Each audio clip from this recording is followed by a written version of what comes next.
Good morning विद्यार्थी मित्रों। कहानी विभाग में आज आगे देखते हैं। पहले वीडियो के अंदर हमने देखा था कि कहानी किस प्रकार लिखी जाती है, कहानी में कौन सी बातों पर ध्यान दिया जाता है, क्या महत्वपूर्ण है, इसके बारे में देखा था। ये भी बताया था कि कहानी का शीर्षक किस प्रकार लिखा जाता है, उसकी सीख कहानी के अंत में अलग पैराग्राफ बनाकर लिखी जाती है। उसके रूपरेखा के बारे में हमने बताया था, वार्तालाप के बारे में भी बताया था, भाषा शैली की भी बात बताई थी और दो कहानी हमने यहाँ आपके सामने पेश की थी।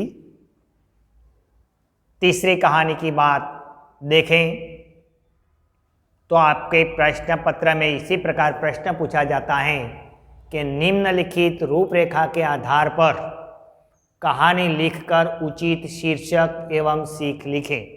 तो कहानी में तीन बातें हैं, एक तो कहानी लिखनी है, दूसरा शीर्षक देना है और अंत में सीख भी लिखना है। ये भी बताया था कि शीर्षक सबसे ऊपर एक दो पंक्ति छोड़कर कहानी लिखें और अंत में एक दो पंक्ति छोड़कर सीख लिखें। इस बात को भी हमने आपके ध्यान में लाई थी। आज एक तीसरे नंबर की कहानी देखते हैं। परिरूप हैं दो मित्र, रूपरेखाएं इसकी। सागर में तूफान, नौका का टूटना, दोनों का एक ही तख्ते का सहारा लेना, तख्ता केवल एक का भार संभालने में समर्थ, मेरी माँ को संभालो। इस सूचना के साथ अविवाहित मित्र का तख्ते को छोड़ देना, दूसरे मित्र का बचना। अब इस रूपरेखा को ध्यान में रखकर हमें कहानी बनानी है। इसके अंदर जो अलग अलग पॉइंट है उसका विस्तार करना है, लेकिन ध्यान रखें कहानी ज़्यादा से ज़्यादा 20-25 पंक्तियों में पूर्ण हो जाए वैसी होनी चाहिए। तो इस कहानी को हम बनाते हैं तो इसी प्रकार कहानी को हम लिख सकते हैं कि दो मित्र हैं, एक का नाम श्यामू, दूसरे का नाम रामू, कोई भी नाम लिख सकते हैं हम। दोनों गहरे मित्र हैं,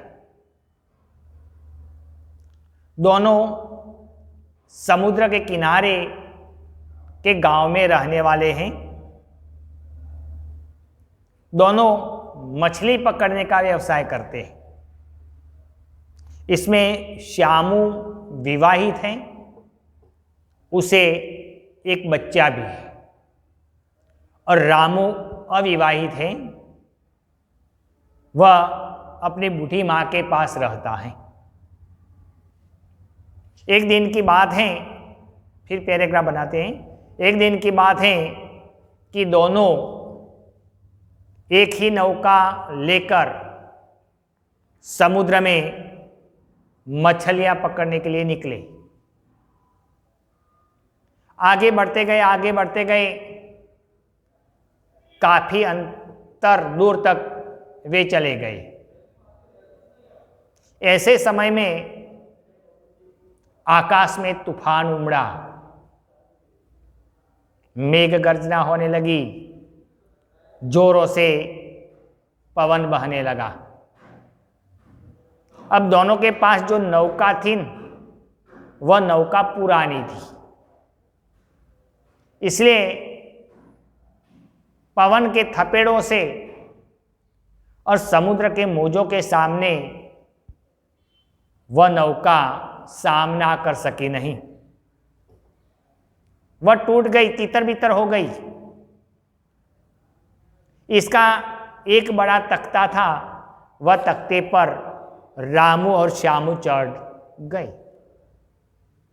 अब दोनों मित्र एक ही तख्ते पर बचने का प्रयत्न करने लगे। पैराग्राफ बनाओ। लेकिन यह जो तख्ता था वह सिर्फ एक ही का भार संभाले वैसा था। दो मित्र एक ही तख्ते पर रहे तो डूब जाने की संभावना थी। अब दोनों क्या करें? अब रामू ने श्यामू से कहा कि तू विवाहित है,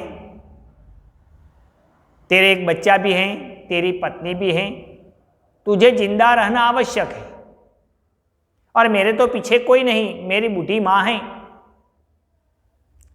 इसलिए यह तख्ता मैं छोड़ देता, सिर्फ मेरी मां को तू संभालना। श्यामू चिल्लाया कि नहीं,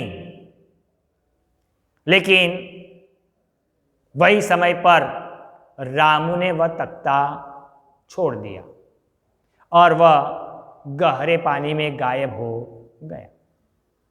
श्यामू एन केन प्रकार से मेहनत करता हुआ, लहरों के सामने लड़ता हुआ वह किनारे पर पहुंच गया। वह बच गया। सारे गांव में यह बात फैल गई। सभी ने रामू की ये बलिदान की तारीफ की और गांव में एक शोक सभा का आयोजन भी किया गया। इस प्रकार ऐसी कहानी लिखकर हम अंत में इसकी सीख लिखनी है तो रामू और सच्ची मित्रता निस्वार्थ होती है। सच्ची मित्रता में कोई स्वार्थ होना चाहिए नहीं। यहाँ रामू ने श्यामू के सामने अपनी सच्ची मित्रता प्रदर्शित की। तो इस प्रकार हम 20-25 पंक्ति में कहानी लिख सकते हैं। इस कहानी का शीर्षक देना है तो हम क्या दे सकते हैं? बोलो। तो सच्ची मित्रता। क्या? सच्ची मित्रता। और दूसरा हो तो मित्र हो तो ऐसा। क्या? एक शीर्षक के सच्ची मित्रता, अगर दूसरा शीर्षक देना है तो मित्र हो तो ऐसा। तो इसी प्रकार हम सुंदर कहानी बना सकते। देखो, इसके बाद हम एक कहानी और देते हैं जो आपको स्वयं बनानी है। देखें, हम उसकी रूपरेखा आपको देते हैं।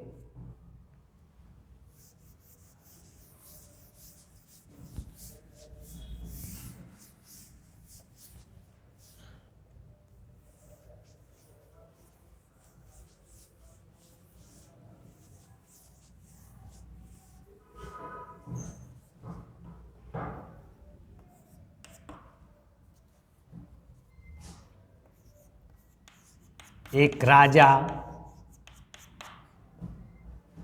बीमारी, वैद्य की असफलता,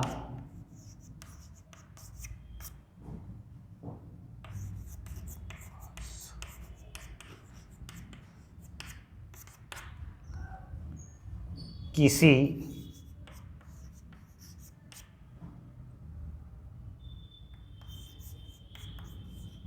बूढ़े की सलाह,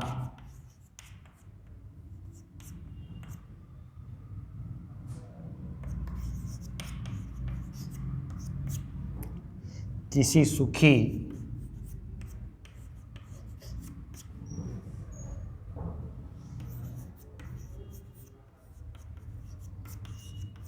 मनुष्य का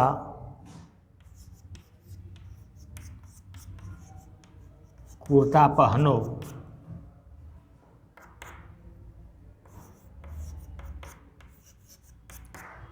खोज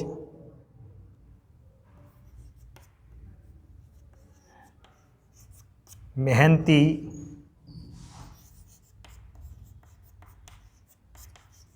किसान को देखना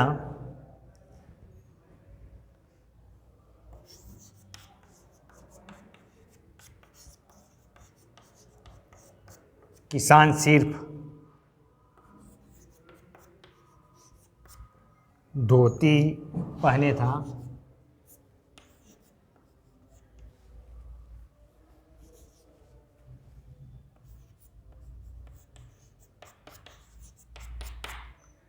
सीख। देखो, एक चौथे नंबर की कहानी है। एक राजा, बीमारी, वैद्य की असफलता, किसी बूढ़े की सलाह, किसी सुखी मनुष्य का कुर्ता पहनो, खोज, मेहनती किसान को देखना, किसान सिर पर धोती पहने था, सीख। तो इस रूपरेखा के आधार पर आपको एक कहानी बनानी है। तो आगे 4 निबंध और ये 4 कहानी आपकी नोटबुक में लिखे अच्छे अंक, अच्छे अक्षरों से। अगर ये आपके मोबाइल के अंदर स्क्रीनशॉट ले लेते हैं तो आप अच्छी तरह से रूपरेखा पढ़ सकते हैं। Thank you.